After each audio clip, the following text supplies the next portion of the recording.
Som. Boa noite, igreja. A paz do Senhor Jesus Cristo, a você que nos assiste, a você que está aqui conosco. Vamos nos colocar de pé, vamos declarar que Santo, Santo é o nosso Senhor, só Ele é digno de ser adorado. Santo, Santo, Santo é o Senhor nosso Deus.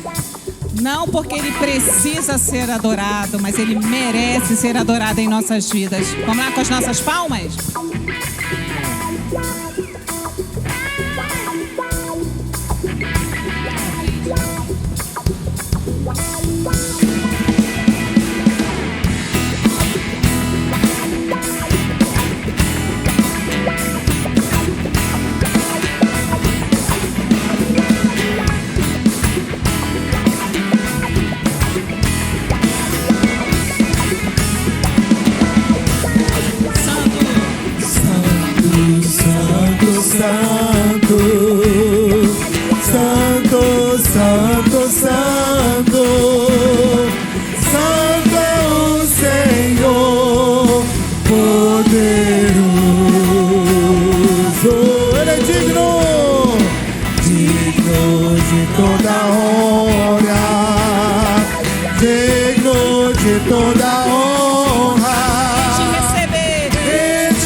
Seja o nome do nosso Senhor Jesus Cristo. Vamos louvar enquanto temos fôlego, igreja, enquanto podemos adorá-lo, como temos essa liberdade.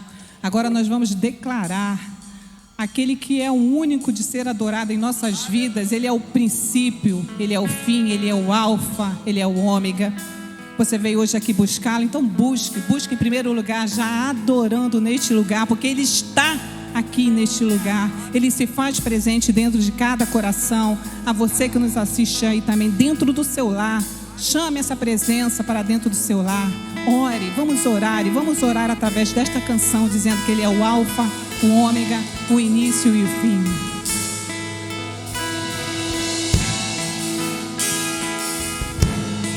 porque não há outro igual a este Deus. Não existe Deus melhor, não existe Deus maior.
a irmã Neide, é momento de clamarmos ao Senhor, de orarmos.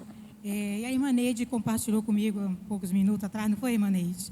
De um problema que ela vivenciou na casa dela, onde a filha dela ficou muito nervosa, agitada, mas ela, com a sabedoria que Deus deu, ela simplesmente ajoelhou, se colocou de joelho perante aquele que podia resolver, e resolveu, e ela teve paz.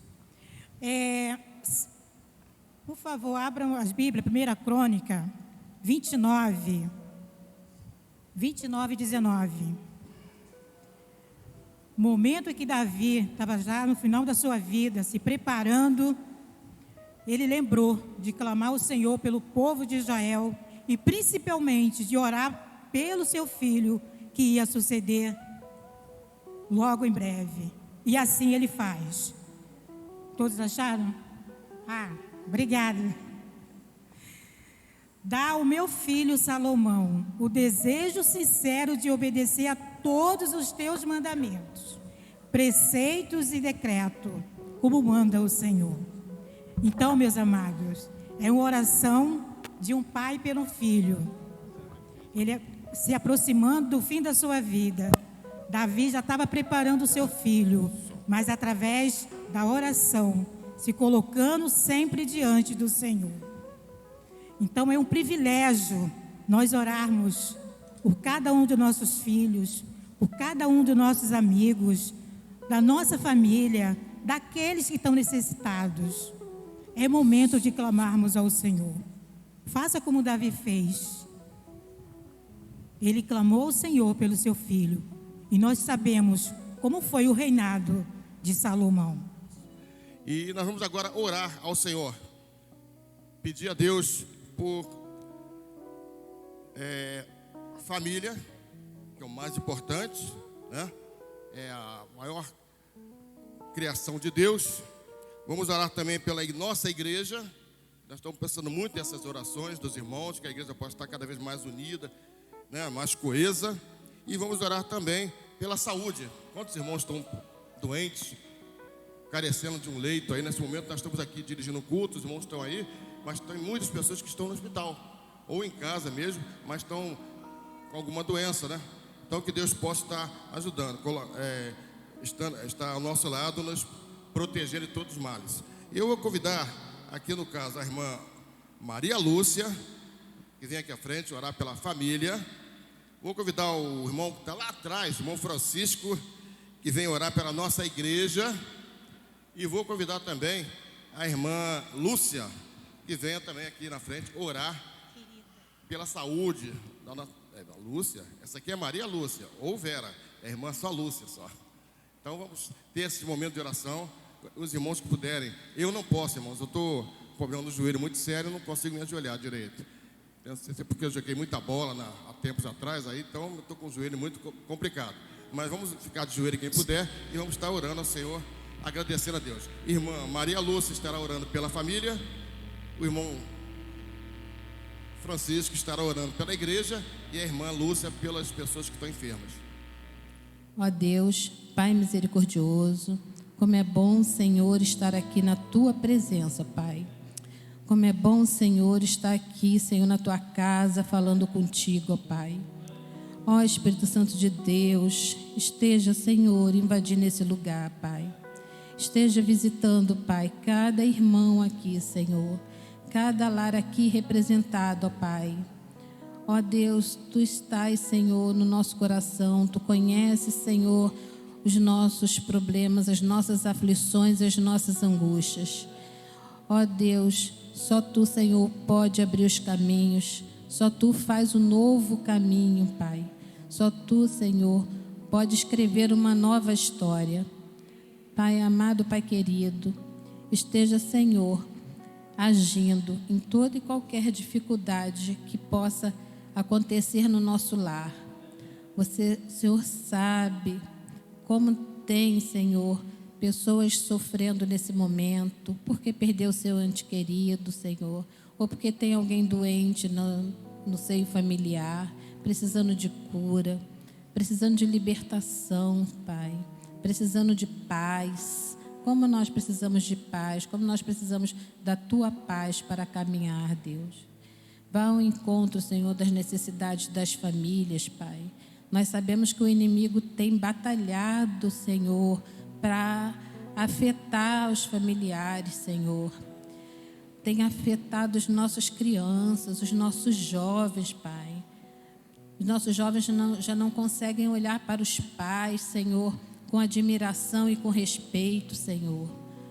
Ó Deus, que nós, Senhor, enquanto família cristã, Senhor, nós possamos estar cada vez mais firmes no Senhor, Senhor, e que as pessoas que olhem para nós possam ver, Senhor, o teu retrato, Senhor, possa ver, Senhor, os teus ensinamentos, Senhor, que nós possamos andar em obediência a Ti, Pai, porque o mundo é mau.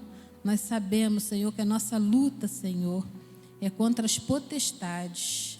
Que o Senhor esteja nos fortalecendo a cada dia, dando tudo aquilo que nós precisamos, Senhor, para vencer o mal a cada dia. Pisa, Senhor, a cabeça da serpente. Senhor, nos fortalece.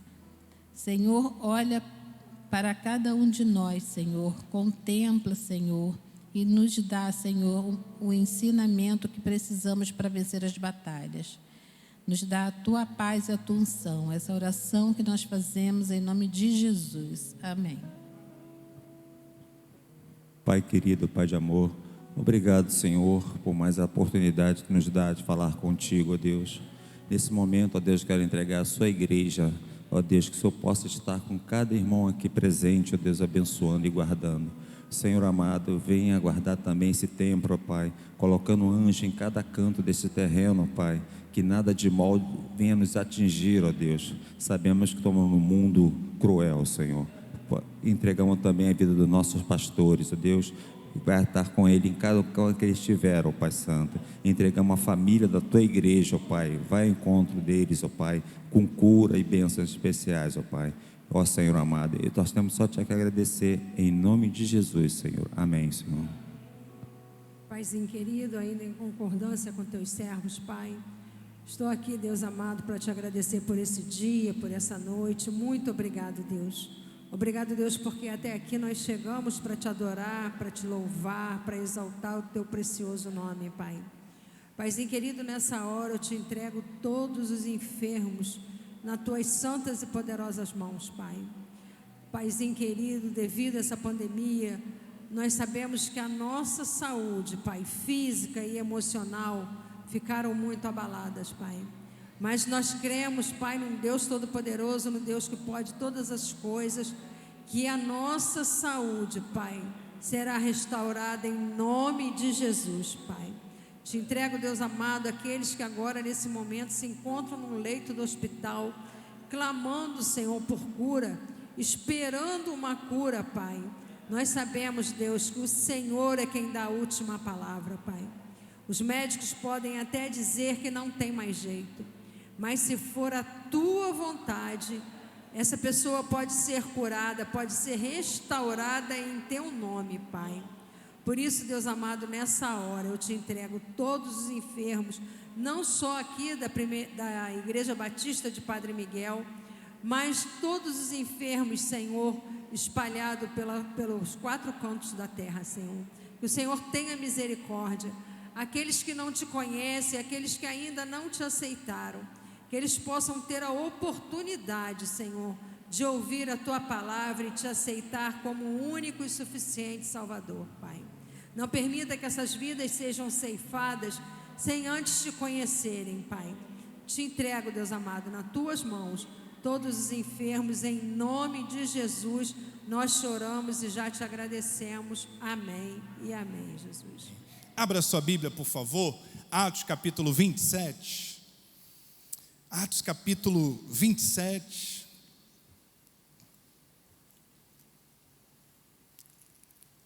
Eu sei que são 44 versículos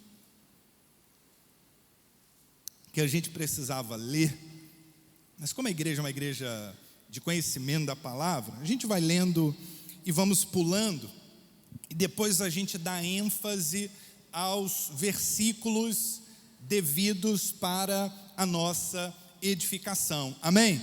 Porque como é uma leitura de 44 versículos, o que acontece? Se a gente for ler todo ele, a gente vai ter aí pelo menos uns 7 minutos de leitura. E aí já estende um pouquinho do nosso tempo. Eu quero terminar aí 9 horas, 9h15, em nome de Jesus. Então a gente vai fazer uma leitura a partir do primeiro versículo e depois nós vamos saltando para outros versículos desse capítulo 27, onde o apóstolo Paulo está em Cesareia, pegando o navio, ou melhor, sendo conduzido num navio para Roma, onde ele seria ali também preso e julgado por César pelos tais crimes que foram imputados a ele enquanto pregou o evangelho em Jerusalém e pelas cidades circunvizinhas. Então Paulo agora está detido, já foi interrogado por Festo, por Herodes Agripa e agora está sendo conduzido para ser julgado e morto em Roma. Então vamos ao texto, Atos 27.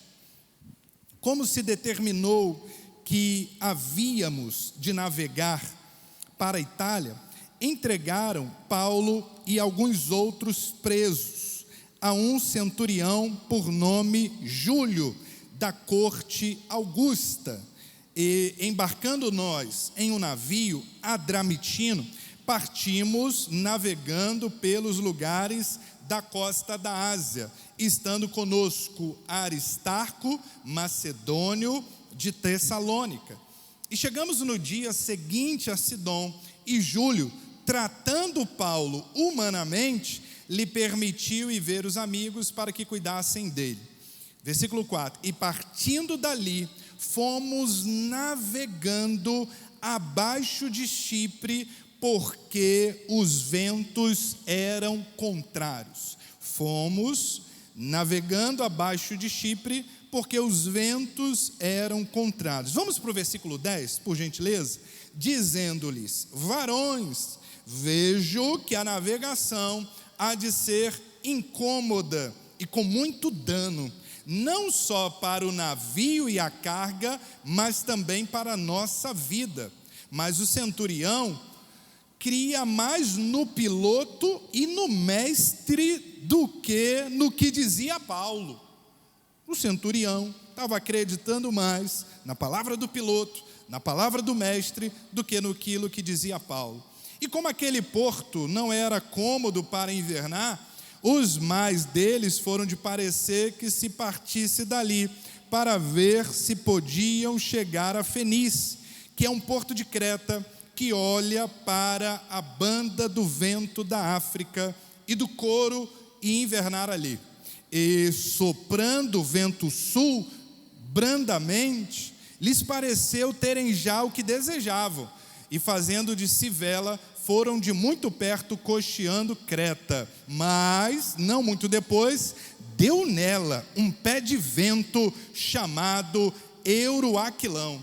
E sendo o navio arrebatado e não podendo navegar contra o vento, dando de mão a tudo, nos deixamos ir à toa, e correndo abaixo de uma pequena ilha chamada Cauda, apenas pudemos ganhar o batel. Versículo 20: e não aparecendo, havia já muitos dias, nem sol nem estrelas, e caindo sobre nós uma não pequena tempestade, fugiu-nos toda a esperança de nos salvar.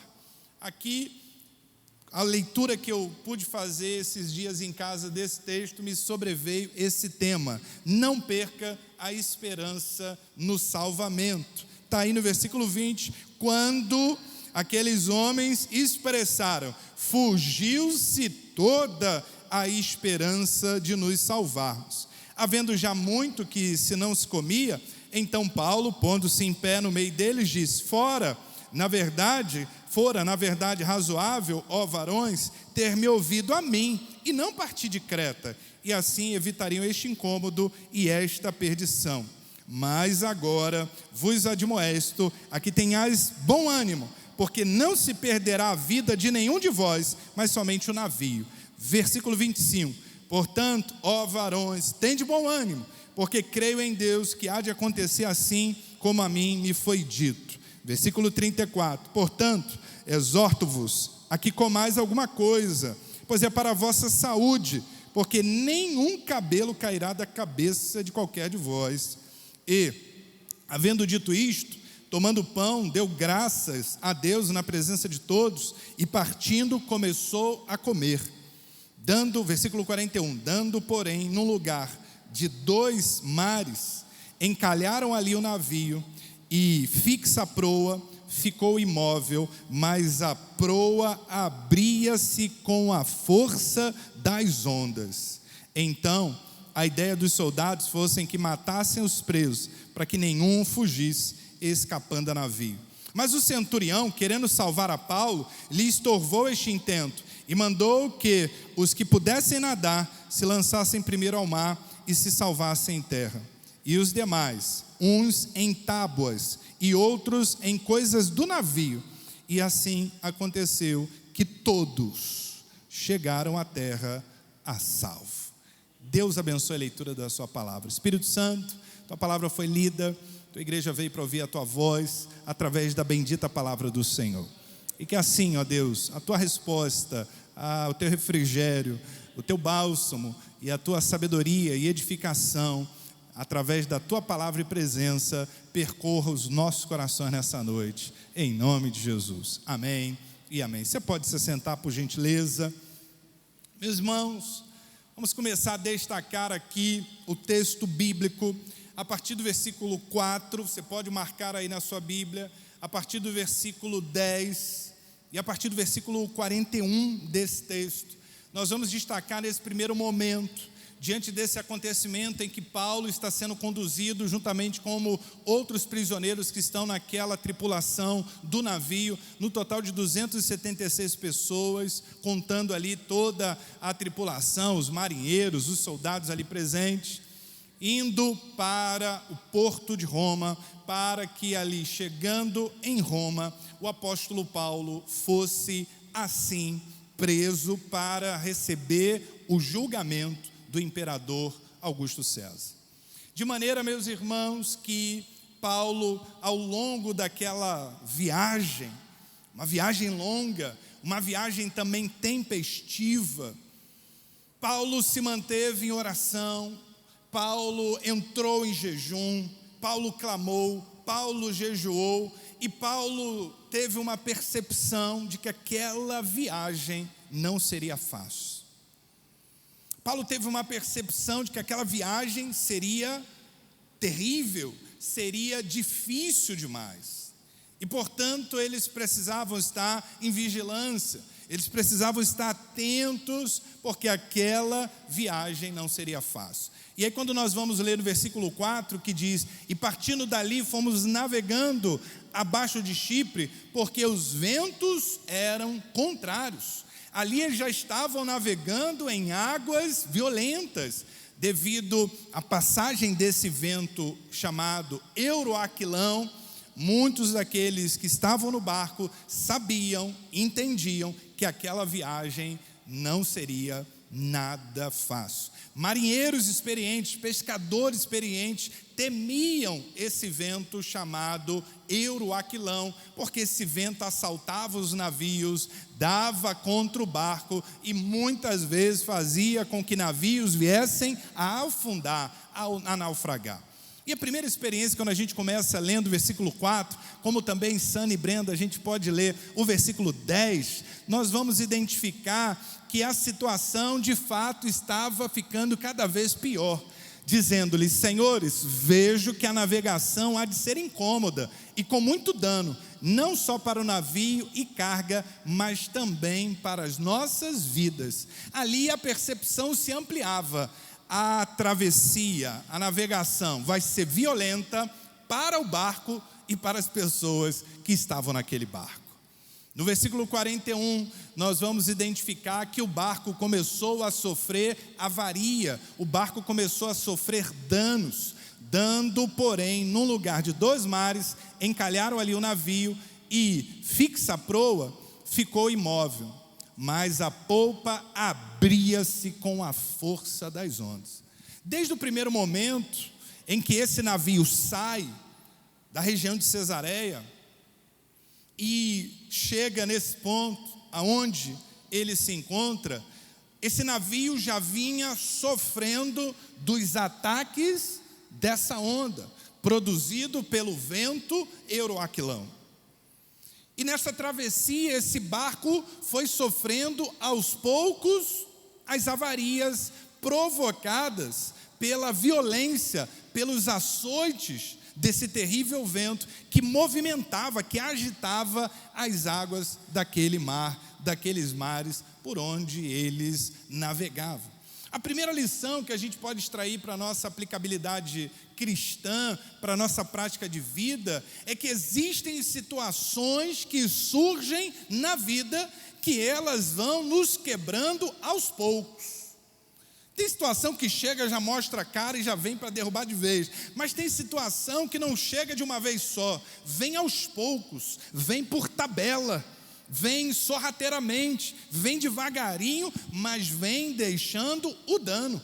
Perceba que nós caminhamos do versículo 4 até o versículo 41 para identificarmos no texto o momento em que a polpa do navio ela vai se abrir. Mas para que essa polpa viesse a abrir, esse barco já veio sendo açoitado já ao longo dessa navegação, ao longo dessa travessia, para que nesse ponto a polpa não suportasse e viesse a se abrir. Interessante, porque a situação na nossa vida que a gente se lembra da passagem bíblica do Senhor, agora me fugiu a memória, de que um abismo chama outro abismo. A situação na nossa vida que parece que um buraco chama um outro buraco. Há situação na nossa vida que parece que uma enfermidade chama outra enfermidade. Há momentos na nossa vida que uma dor parece que atrai outra dor. Porque são situações que vão tocando na gente, vão ferindo a gente, vão trazendo dificuldades, até que em dado momento a gente começa a sentir o forte impacto, não de algo que surgiu naquele instante, mas de algo que já vinha sendo produzido já há algum tempo. Até que em dado momento a popa se abre. E aí todos olham e dizem: agora salve-se quem puder, porque a popa se abriu e agora o navio vai afundar. Situações acontecem na nossa vida em que elas vão nos atingindo lentamente. Segunda coisa que a gente pode identificar nessa travessia aqui é que há situações também que acontecem na vida da gente que nos faz acreditar que os problemas, as dificuldades são maiores e mais fortes do que a gente. Pensa comigo.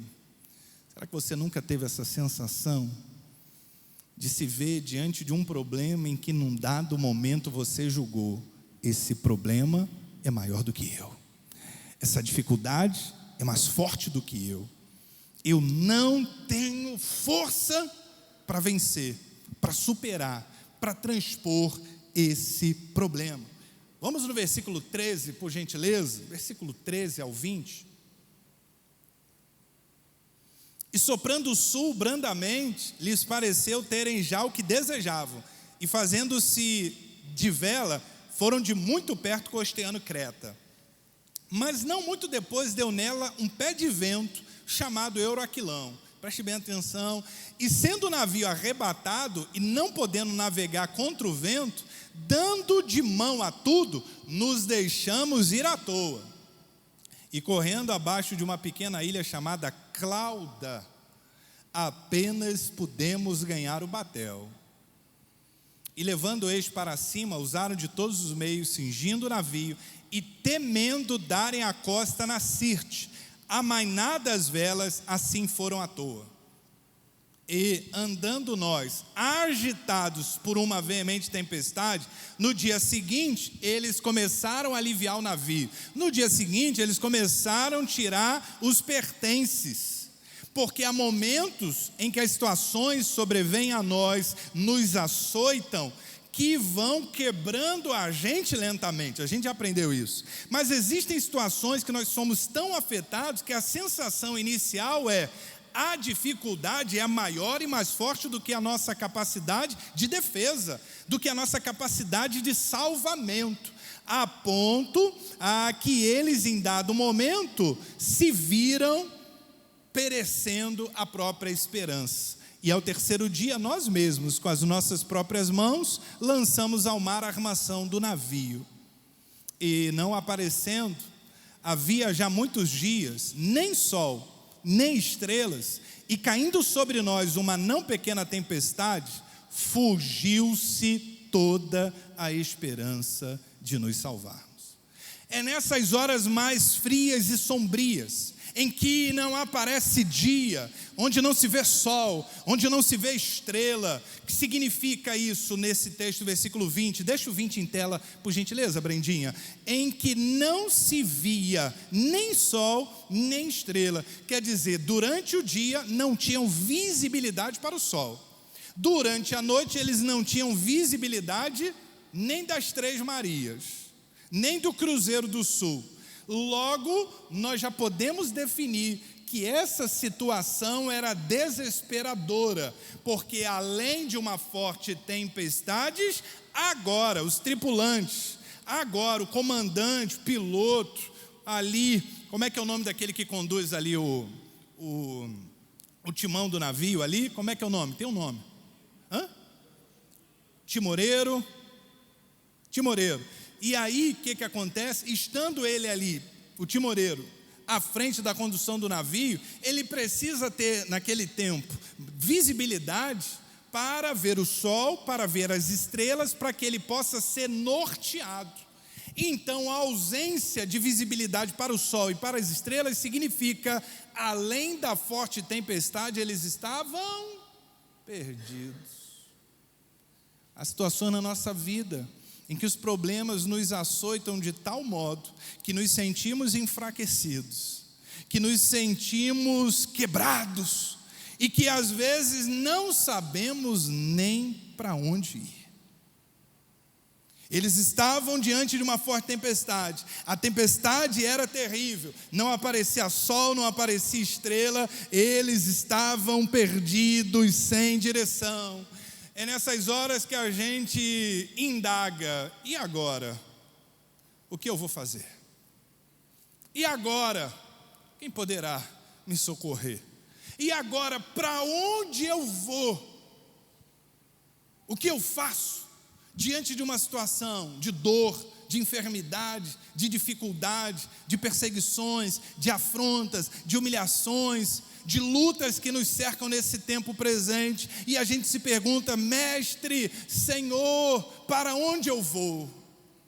Ainda bem que tem alguém no meio da equipe dos 12 discípulos de Jesus que diz: Senhor, nós vamos para onde? Se só Tu tens as palavras de vida eterna.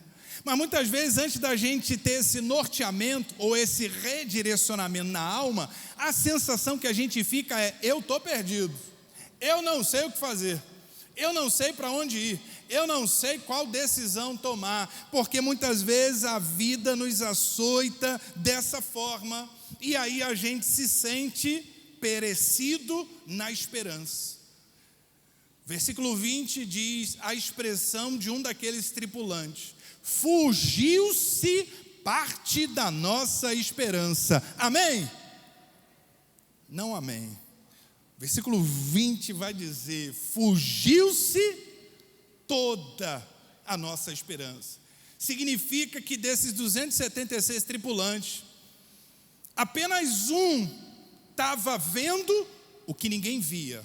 Apenas um estava sentindo o que ninguém sentia. Apenas um estava crendo naquilo que ninguém cria, porque todos os demais estavam debaixo desse entendimento: o que vai ser da gente agora, não há mais o que fazer, estamos perdidos, a tempestade está nos quebrando aos poucos, não conseguimos ver escapatória, e pereceu toda a nossa esperança.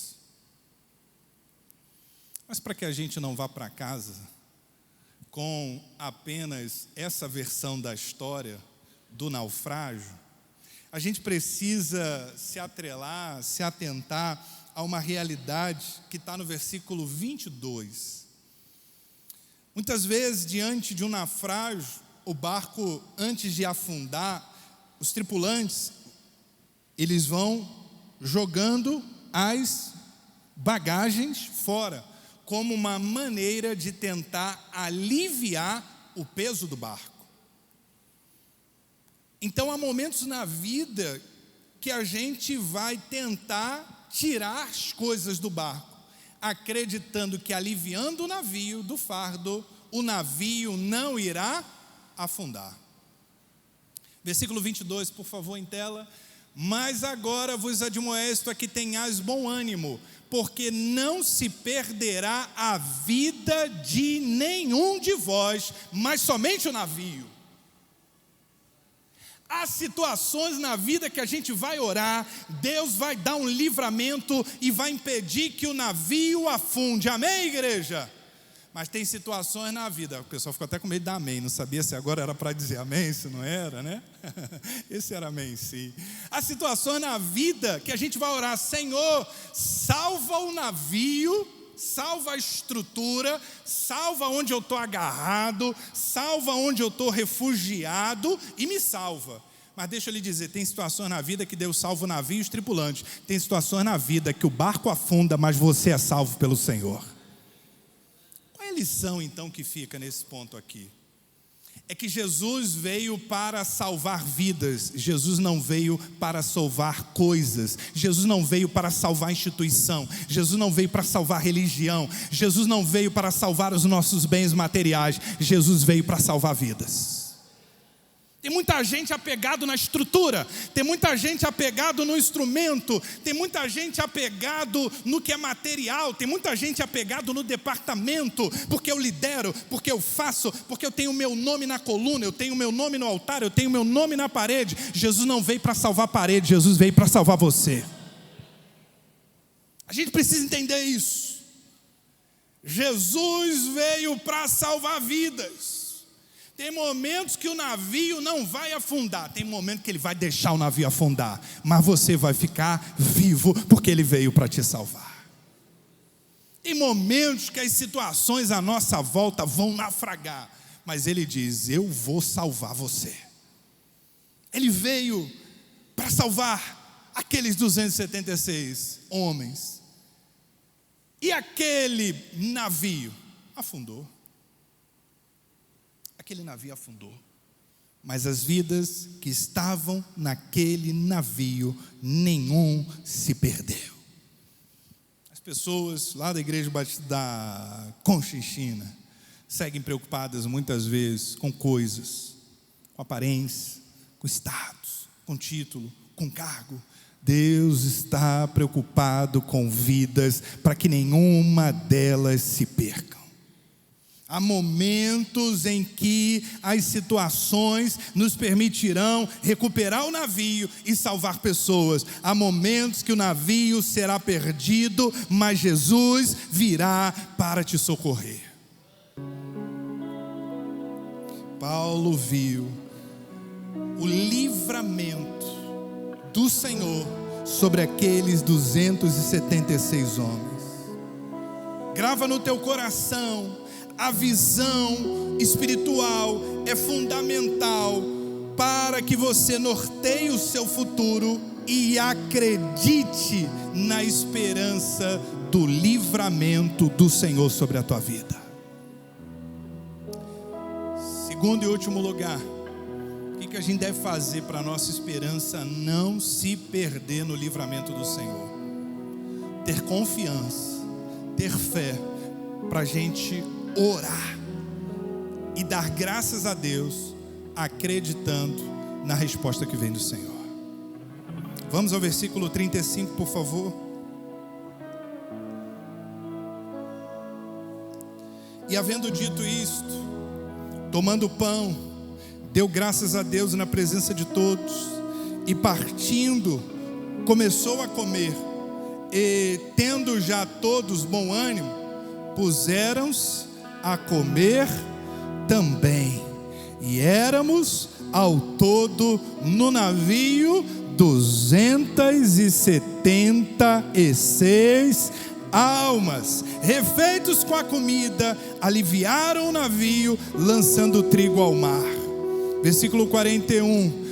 Dando, porém, no lugar de 2 mares, encalharam ali o navio. Fixa a proa ficou imóvel, mas a polpa abriu-se com a força das águas. Versículo 44. E os demais, uns em tábuas, outros em coisas do navio. E assim aconteceu que todos chegaram à terra a salvo. Interessante que o apóstolo Paulo, ele diz, você pode ir lá comigo, no versículo 22, quando ele diz: mas agora vos admoesto a que tenhas bom ânimo, porque não se perderá a vida de nenhum de vós, mas somente o navio. Interessante que o apóstolo Paulo empenha essa palavra como que dizendo: assim como eu estou falando, assim como eu creio e falo, assim como eu falo e creio, vai acontecer. A gente precisa ser alimentado por essa fé em nossas orações, de que aquilo que Deus coloca no nosso coração vai acontecer. Deus colocou no coração, vai se cumprir. E sair daqui declarando: Senhor, vai se cumprir. Meu filho vai voltar para tua casa, minha filha vai voltar para sua casa, meu marido vai se converter, meu pai vai se converter, minha mãe vai se converter, o Senhor vai mudar aquela situação. A gente precisa ser alimentado por essa confiança, para acreditar no livramento que vem do Senhor, para a gente não perder a fé, ao contrário, termos palavra de fé, como diz no versículo 34, porque nenhum cabelo cairá da cabeça de qualquer um de vós. Não vai se perder nada, nem um cabelo. Um navio vai se perder, mas o Senhor vai nos resgatar. O navio vai afundar, mas o Senhor te segura pela mão. E Ele diz: o navio afunda, mas você não afunda não. Fique de pé, por favor. Vamos orar, meus irmãos. É tempo de buscar ao Senhor. É tempo de buscar ao Senhor. Precisamos ter essa visão que vem do Espírito Santo de Deus. Ter uma visão espiritual e ter uma palavra de fé. Se a gente ficar apegado à estrutura do navio, a gente afunda junto com ele. Eu não quero afundar com os navios desse mundo, mas eu quero, junto com você, ser salvo por Jesus e ir morar no reino dos céus. 3 tempos da salvação. Nós estamos salvos quando recebemos Jesus como Salvador. Processo imediato da salvação na vida do cristão. Estamos sendo salvos. Segundo tempo da salvação na vida do cristão é a santificação. Terceiro e último tempo. Isso aí é matéria de classe de doutrina, viu, José Les? Classe de doutrina. Terceiro tempo da salvação, seremos salvos. Que significa: não estaremos mais nas dores desse mundo, mas habitaremos em eternidade no reino dos céus. Nós já experimentamos em Cristo o primeiro ato da salvação: estou salvo. Estamos agora enfrentando o segundo processo, sendo salvo das tentações, sendo salvo das contaminações, dos dardos inflamados do maligno. E seremos salvos quando Jesus fizer a nossa chamada, ou quando Ele voltar para nos buscar com poder e grande glória. Tenha esperança no salvamento que vem do Senhor.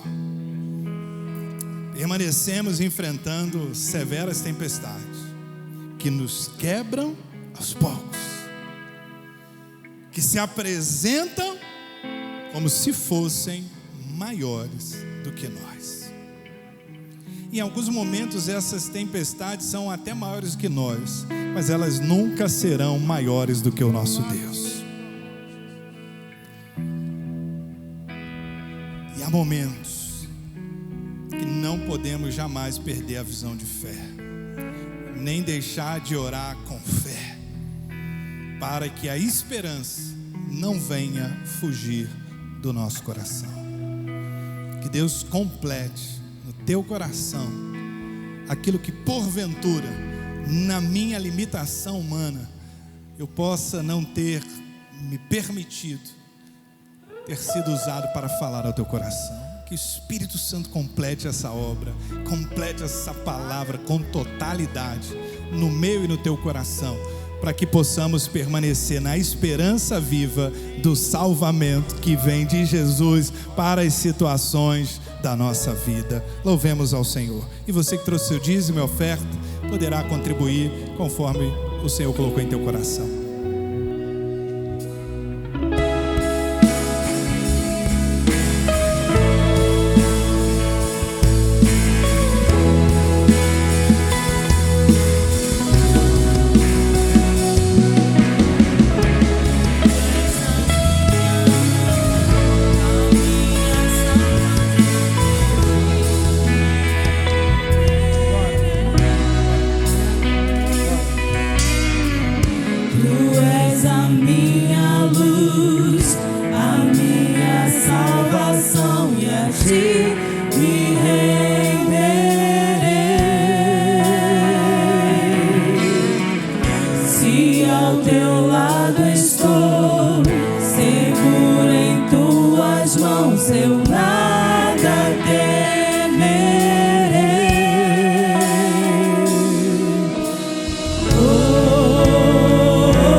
Jesus.